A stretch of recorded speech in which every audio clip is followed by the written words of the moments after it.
তারিখ 26/7/2024 আমরা একটা অপারেশন করেছি কোনো নাগাদে, এবং আজকে হলো 2/8/2024, মানে এক সপ্তাহের ব্যবধানে আমাদের কাছে একটা স্পেসিফিক ইনফরমেশন ছিল যে একটা ছোটো গাড়ি, 4 চাকার গাড়ির নাম্বার ছিল নাম্বার TR01 BS 0411। এই গাড়ির করে প্রচুর পরিমাণে গাঁজা আগরতলা থেকে চুরাইবার উদ্দেশ্যে যাচ্ছে।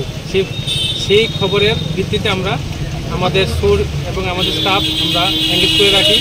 যথারীতি আমরা গাড়িটাকে আমাদের এই প্রচুর সমিতিতে সিগন্যালটা ভাইলোড করে ওরা আমাদের যে আমবাসা রেস্টুরেন্ট থেকে যাচ্ছে, আমরা এই গাড়িটাকে ডিটেন করি এবং গাড়ির যে চালক ছিল তাকে আমরা অ্যারেস্ট করি এবং গাড়িটাকে সার্চ করে আমরা টোটাল 14টা প্যাকেটে 140 কেজি গাঁজা আমরা উদ্ধার করি এবং এগুলি আমরা সিজ করি, এবং তার বিরুদ্ধে এখন আমাদের থানাতে একটা NDPS কেস।